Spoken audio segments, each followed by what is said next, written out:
Hey, what's going on? You know who it is. You know what it is. All right, you guys. Want to do some hip hop videos. I told you I was going to try to do a hip hop video at least once a week, maybe even twice.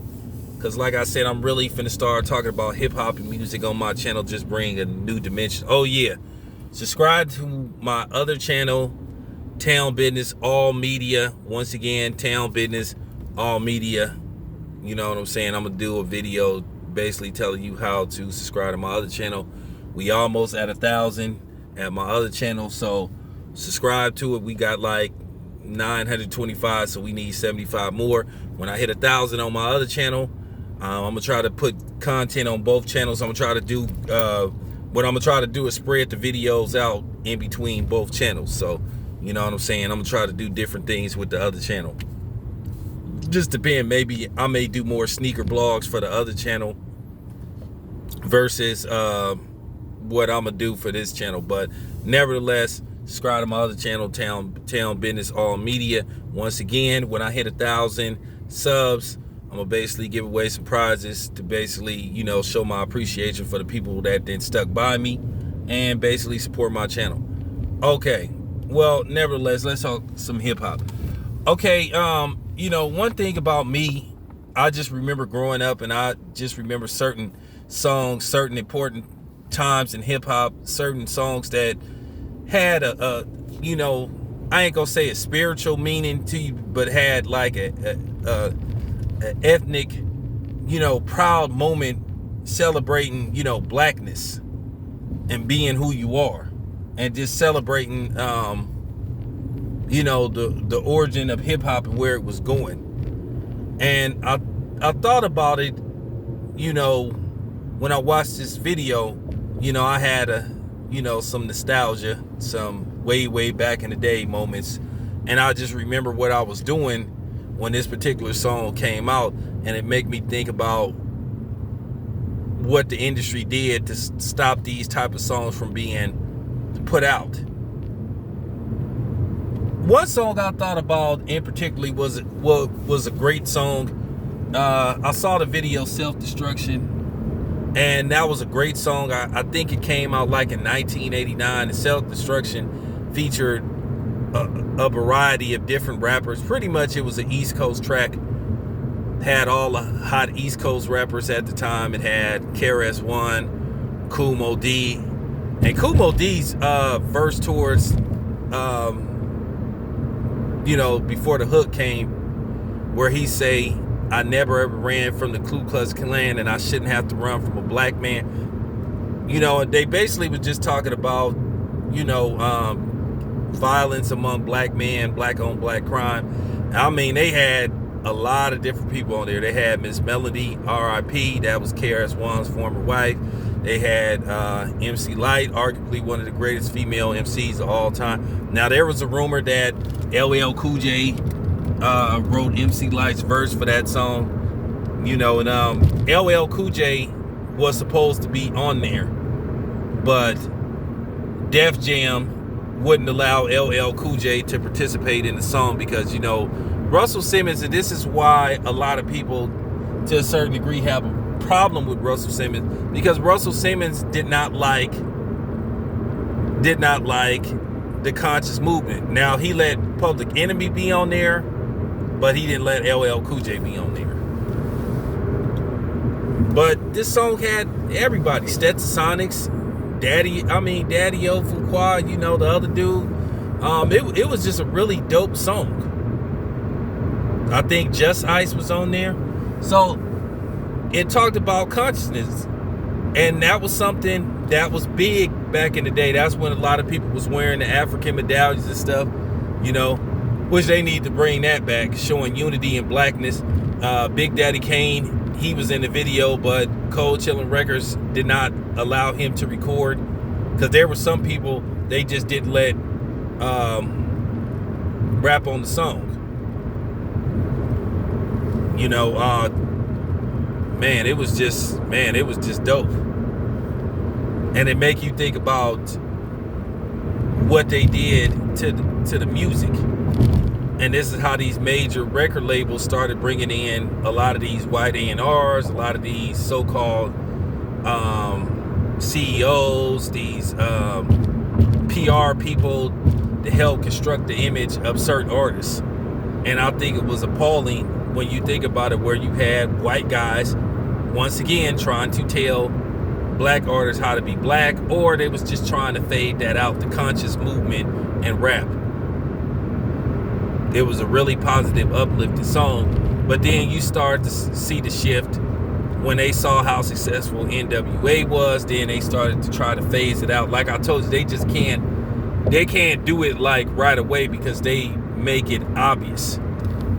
They just started to push it out the way. Now they kept a couple of people around as a smoke screen in the front, so people didn't realize, hey man, why they why they pushing the conscious movement or the lyricism out the door?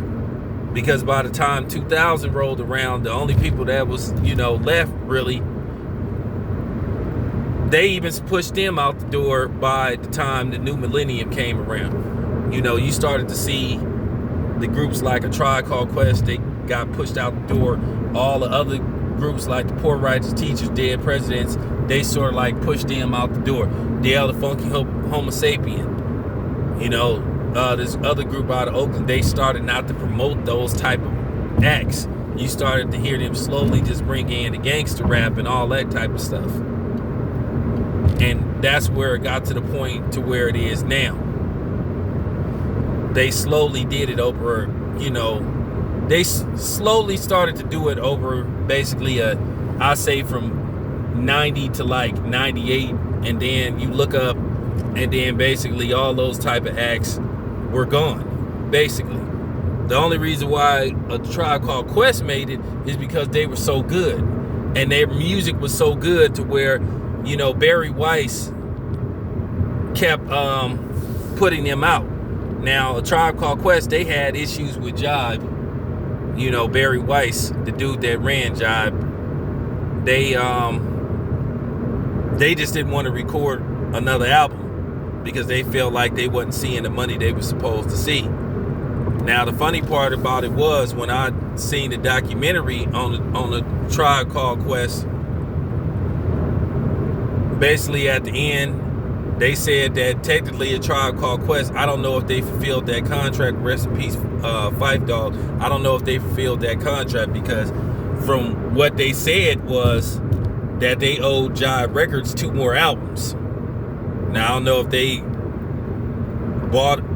bought out their contract or they just waited it out to where Jive just said to hell with it. But yeah, that's real talk. You started to see the shift. And then something was brought to my attention that I forgot about. I forgot about this line. And I want people to put that in the comment section, where Dr. Dre basically dissed the conscious rap movement for gangster rap. And at the end of the day, Dr. Dre, it's a question about how gangster he is. Because at the end of the day, this is a man that had on lipstick and lip gloss or whatever you want to call it, and had on this weird goofy ass outfit when he was with the World Class Record Crew, and had one I gotta find that album cover. Because that album cover was really funny. In case you don't know, Dr. Dre got questioned about his street cred in Real Compton City G's by Eazy-E. Go watch that, and Eazy-E will put up the old pictures of Dr. Dre. And here's something else. One of the reasons why allegedly Dr. Dre and Rakim clashed when he was supposed to be a Aftermath artist is because they clashed over creative control. And they said to Dr. Dre, I said, this is just a rumor, that Dr. Dre wanted Rakim to write a whole bunch of songs about selling dope and shooting and killing black people and all that kind of shit. And Rakim, you already know that wasn't his demeanor, and he wanted Rakim to use a whole bunch of profanity, on his on the album with Dr. Dre that he was gonna make under Aftermath, and basically they just couldn't come to a agreement. So, you know, they dropped Rakim from the label because Rakim wasn't that type of rapper, and that would have been so un-Rakim if he would have put an album out like that. You would have been like, okay, come on. But yeah, I just wanted to put that out there, man. I just wanted, you know, to do a random video. I just wanted y'all to think about that. You know, how they slowly but surely started to push the conscious rap movement out the door. Because keep in mind, their target audience started to be white people.